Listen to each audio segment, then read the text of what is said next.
जय श्री कृष्ण। धर्मराज युधिष्ठिर से व्यास का भविष्य कथन।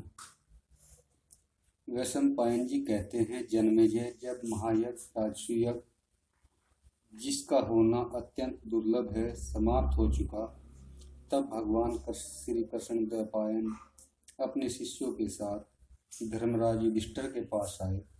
युधिष्ठिर ने भाइयों के साथ उठकर वाद्य आसन आदि के द्वारा उनकी पूजा की।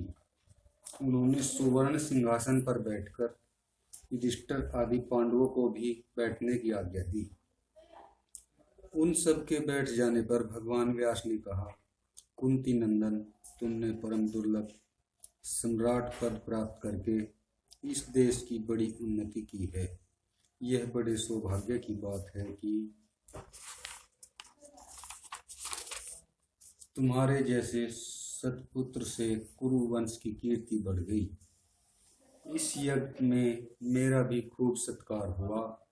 अब मैं तुमसे जाने की अनुमति चाहता हूँ।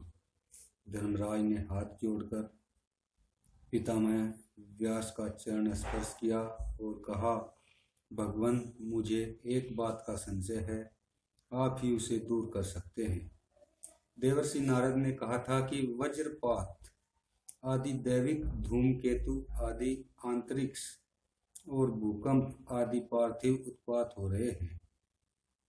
आप कृपा करके यह बतलाइए कि शिशुपाल की मृत्यु से उनकी समाप्ति हो गई या वे अभी बाकी है।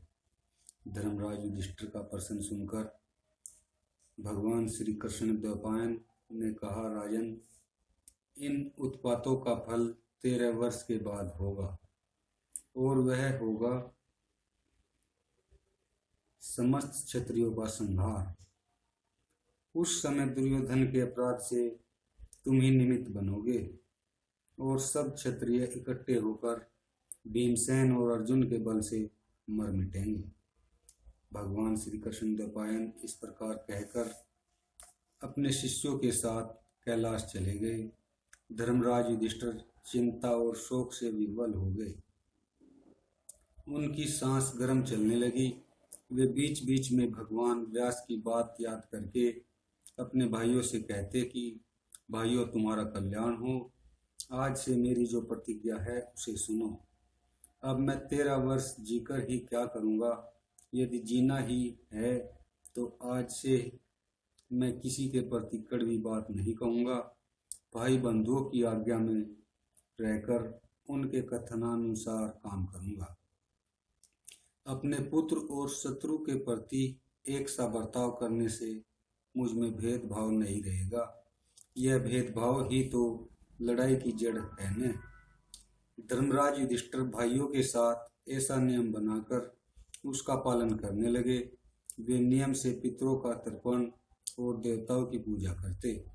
इस प्रकार सबके चले जाने पर भी केवल दुर्योधन और शकुनी धर्मराज युधिष्ठिर के पास इंद्रप्रस्थ में ही रहे। इस प्रकार व्यास जी ने युधिष्ठिर को भविष्य कथन बताया। जय श्री कृष्ण।